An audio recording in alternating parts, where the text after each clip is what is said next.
Alright everybody, welcome to another episode of Unique Adventurez. On this channel we do all things RV, destination travel, cruising, camping, everything in between, tips, tricks, also RV modification and repair, and that's what we're doing today. We're going to show you how to replace your water pump in your trailer and kind of go over what happened to ours and why we're having to do it so soon. So if you didn't see our last vlog, I'm going to list it right here. We had an issue with our winterization, we believe. We took our trailer out on our first trip that we were gonna not be dry camping, and we put water in the system, and we went to go run the water pump and noticed water was going everywhere. The water pump had blown. I think what probably happened is that we got some water stuck in the pump and we didn't actually purge all the water out of the water pump, and it sat in there all winter, got frozen, froze, cracked, split wide open. When we do take it out, we will show you that. So we got ourselves the direct replacement. This is a Shurflo system, and in our trailer, it's in our Rockwood 2109S. It's actually located in the bathroom, and it's right under the pantry sink area, which makes it super convenient to get to. It's actually going to be a pretty quick install. The good thing about going back into the same exact water pump is we can reuse some of the connections for the power and the location, and it should make it really easy. So let's go ahead and go into the bathroom and start taking out the old water pump and see where the crack is. Okay, so we are in here now. You can see our water pump. It's right directly under our pantry area. Rockwood did a great job of leaving this area completely wide open, making it super convenient for us to get into. So the first thing we're going to do is we're going to disconnect this wire. This is our positive wire, and mind you, we're going right into the same exact water pump. Our new one is the same as the old one, so I know I can reuse that connection. So we're just going to wiggle that, and then we'll get to the ground on the back side here in just a little bit. So after you've disconnected the power, the only real things you have are the inlet and the outlet here, and all we're gonna do is come in here and we're just gonna spin these connections off. These are all crimp connections here, and so we know we have to just spin this guy off, and this actually swivels, so it should make it really easy. So let's go ahead and spin these sides off. This one I know will come off by hand. This one over here we're going to have to get a crescent wrench on, so let's go ahead and do that. And okay, so as you can see now, we have leaked a little bit of water out there. We're going to get our towel out. Don't tell my wife I used her good towels for cleaning up the water pump. So we got that cleaned up there. So we got the inlet side off. It came off real super simple. This side's going to be a little bit more of a pain. So we're going to go ahead and get the channel locks in and spin that guy off.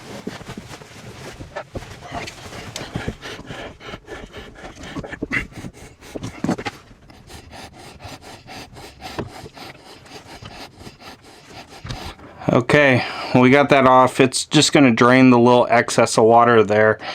And so we've got most of our connections now completely out. Actually is going really fast.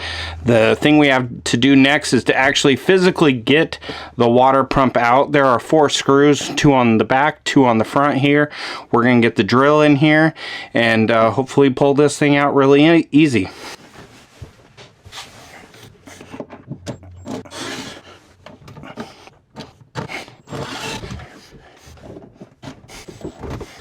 So we are all loose now, and so what we're going to do here, we have our connection back here that is factory connected. Essentially what I'm going to do this time is we are going to splice this, and we are going to put another connector in there to make it so that I can take this guy in and out possibly during the winter if I want to. So I'm just gonna cut that wire. I know it's not going all the way back into what the factory had done, but this is what I'm choosing to do. Okay, and from here we are now completely disconnected. Let's go ahead and take this out of here and kind of inspect it. Alright, so we've got both the water pump. This is the new one, this is the old one. As you can see, I'm going to tilt this guy up, and you can kind of see right in there all the way down. Cracked the manifold. Just had water in there, and that's all it took. And froze and split it wide open. So that was the cause. We had water gushing. We knew we had a crack in the housing, and that's the culprit. So now essentially what we got to do is just reverse this. And like I said, when I was winterizing, we don't use RV antifreeze in our lines. We just use the air compressor and blow our lines out.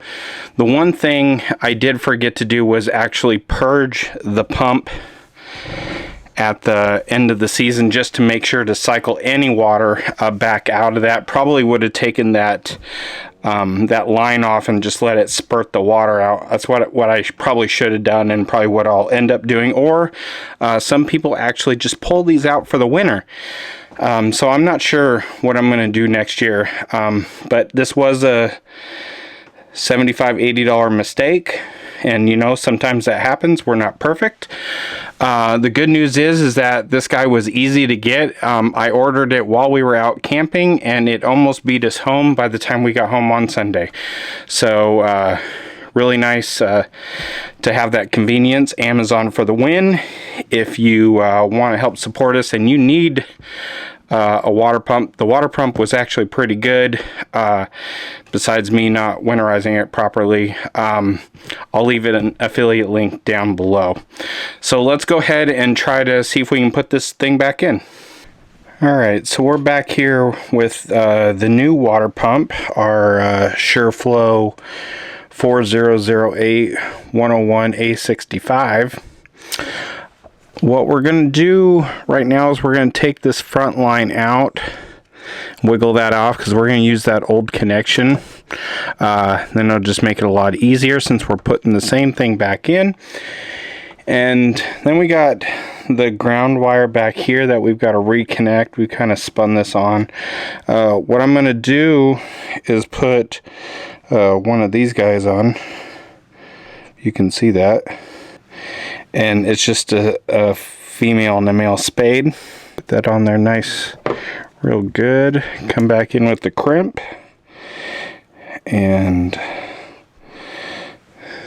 then give her a little crimp. And voila.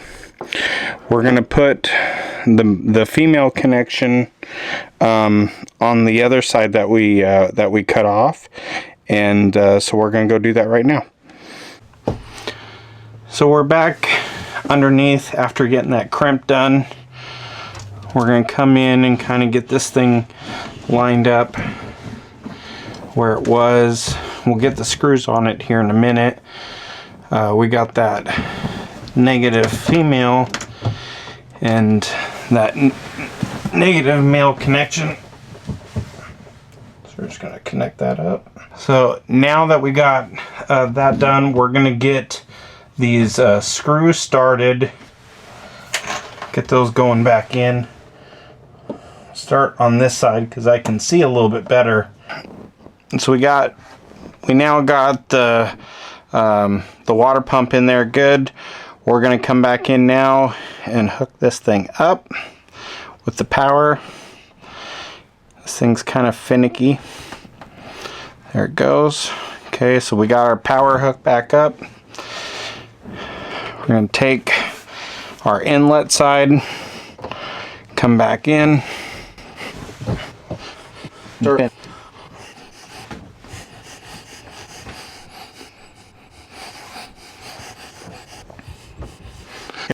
So we've got this back up here now in the upright position. Make sure that's nice and closed.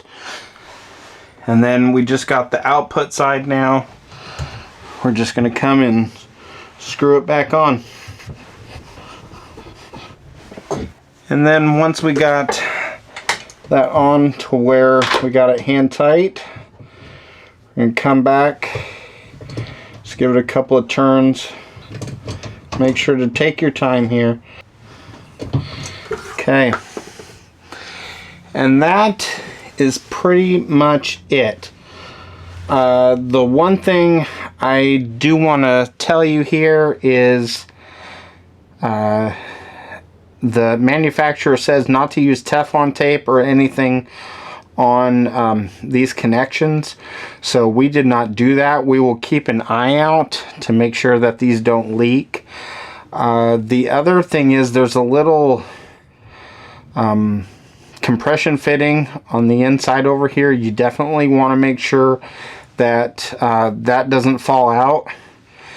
We made sure we had to push it back in there a couple of times, but it ended up working out, and we got ourselves a little yeah, we got ourselves a finished project here. We just got to mop up the little bit of water that we still have kind of flowing around, and that's pretty much that. So all we got to do is test this thing out, and it's a done, wrapped up deal. So pretty much that's a really simple install. Should only take you about 15, maybe 20 minutes if you are not filming it. It's a real simple process.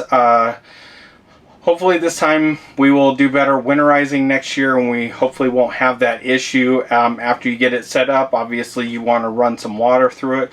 We will check that out here in a little while, over the next couple of days into weeks, as we start to go back out camping on our next trip, which we don't have scheduled for maybe about a week or so.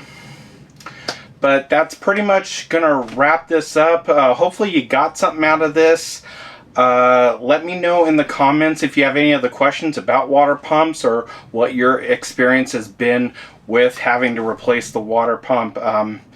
It kind of really stinks when you're out camping and you have a catastrophic fail like this, but you know, you just make the best of it and come back and get to do some work on the trailer. So it's always a good time. So make sure you hit that thumbs up. Make sure you're subscribed to the channel, so that when we blow out our water pump because we didn't winterize properly, and we replace it, so you won't miss it.